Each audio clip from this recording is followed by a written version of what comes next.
first guest is an Academy Award winner. He's directed such films as Reservoir Dogs, Pulp Fiction, and Kill Bills Volumes 1 and 2. His latest film, Grindhouse, opens Friday, and you have to see it. Please welcome Quentin Tarantino.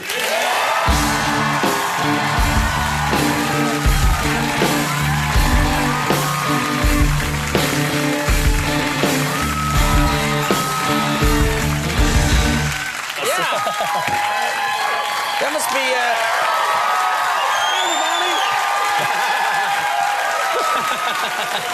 Yeah, somebody out there was doing that. First of all, I love the Reservoir Dogs look. That's great. You can just you can put this on whenever and just go out. Yeah, no, exactly. But everybody looks good in a black suit. Yeah, black suit, black tie. You can't go wrong. You can't go wrong. So much to talk about. First of all, Grindhouse. You did this with Robert Rodriguez. Yeah, it's a double feature. Double feature, and there's so many things that I want to ask about because it's quite unusual. But you guys do not disappoint with this at all. And one of the things that you do in the film that you've done many times before is you like to surround yourself clearly with beautiful women. You have Rose McGowan. Yeah. You have Rosario Dawson, and I thought it must have been a lot of fun on the set to be around these fantastically beautiful women. There's a lot of other women involved. Yeah. Oh, hell yeah, wasn't it a lot of fun? All right, actually, I even remember rehearsal. I was like, I'm going to have more fun on this movie than all the other movies put together. Right. But there was actually, it was one of the things that was kind of funny is we were shooting in Austin, Texas, and.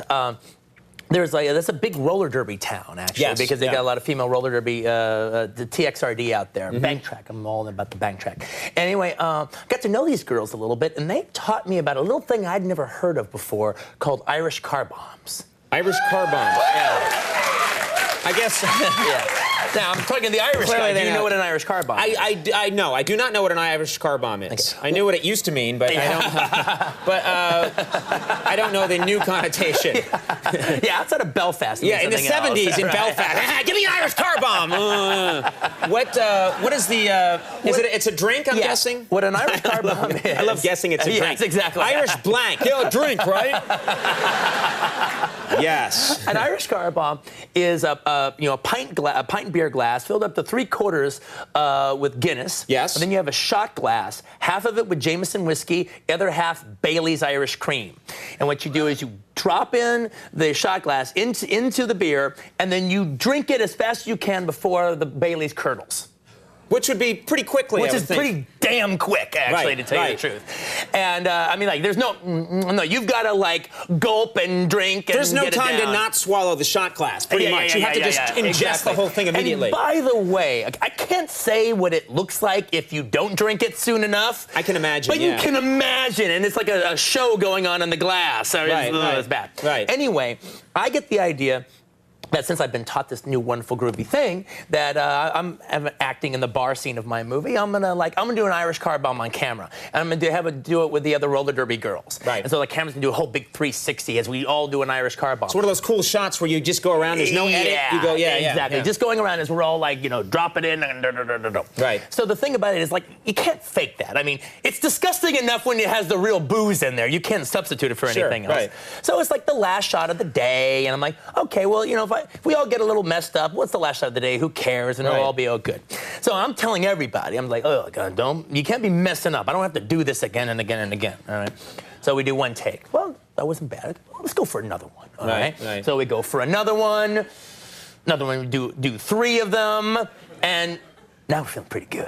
Right. Me and all the roller girls, we're feeling pretty darn good, all right? And here's where your decision-making process might be slightly impaired. Maybe just a little bit, but again, like I said, it's that last thing of the day. It looks pretty good to us, right? Yeah. No! Yeah, it's not good enough. Again, yeah. So we get it on the 5th one. 5th one. All right, but then, so we were wrapped for that night, and I was like, you know what, that's just not right. It seems like this bad karma to end on an odd number. Now the cameras are off. Let's just do one more, make it nice and even. Sure. So we did this, me and the roller girls, we did the 6th one. And then we kind of went and partied on the camera truck. Well, it was a disaster for the rest of the night. You partied on the camera truck, partied on the camera truck, or camered on the party truck. Yeah. And one of the girls threw up in the camera truck. Yeah. Another one of the girls, Punky Bruiser, fell off the camera truck. That's her real name, by the way. Yeah, that's her real name. Fell off the camera truck. I was holding her hair in the alley while she was throwing up. And then another girl, who was a bartender named Wendy at a punk rock bar called Headhunters there, Right. full of tattoos. Right. Okay, the transportation people had her in a van. They were going to drive her home. She threw up in the van and was so out of it, they actually had to search her to find out where she lived. And they found her parents' address. So at 4 in the morning, they're knocking on her parents' house saying, "Does this belong to you?" That's not where she wants to be at that time. Yeah. Yes, that's ours, yes. All right, we have to take a break. We have so much more to talk about. More with Quentin Tarantino in just a second. Stick around.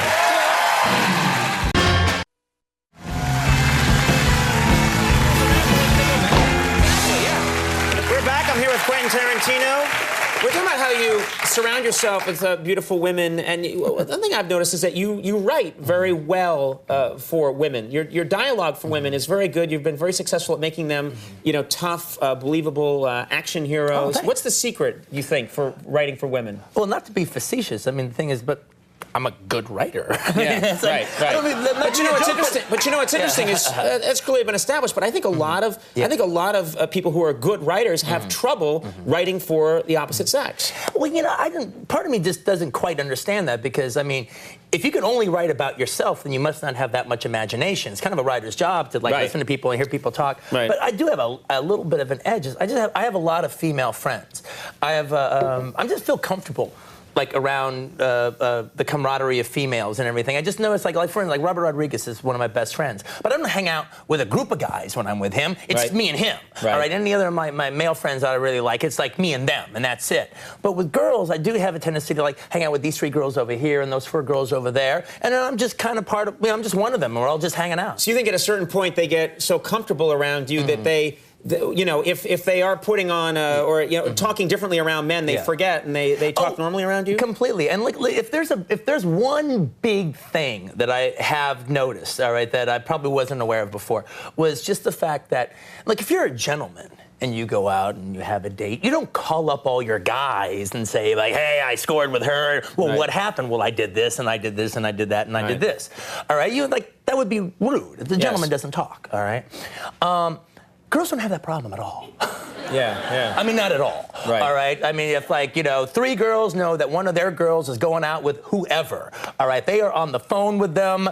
Literally, if they think the date's going to be over at 2, they're on the phone with them at 2. If not, they better be calling them by 10:30, and they're like, how big was he? What's how much money did he spend? What did he wear? What is he like? Is he this? Is he that? Has he a good kisser? They want all the information, all the details. My wife calls you a lot, doesn't she? It's horrified. He's coming, I gotta go. Honey, why are you crying? But that's great. It's obviously worked very, very well for you. Yeah. It's actually been really nice actually hanging around in their company and just black girls and white girls and just having all their different heads, having all their different voices running around my head. We have a clip here, which I think this clip features Rose McGowan. Is that correct? Yeah, it's Rose McGowan and Kurt Russell. It's the one I'm thinking about. It's the one where he's been talking about the fact that he has a death-proof car, that you can't get hurt if you're in this car. In fact, he even says the line that I could drive this baby into a brick wall at 120 miles an hour just for the experience. Right. But there is a caveat to that, and you'll find out about that now. Let's take a look at this clip from Grindhouse. Kurt Russell, too. Snake Plissken is back. He is back. And badder than ever. Thank you. Grindhouse opens this Friday, and I think you'll be going to see it. Quentin Tarantino, always a pleasure. Thank you so much, sir. Jesse L. Martin coming up. We'll take a break. We'll be right back.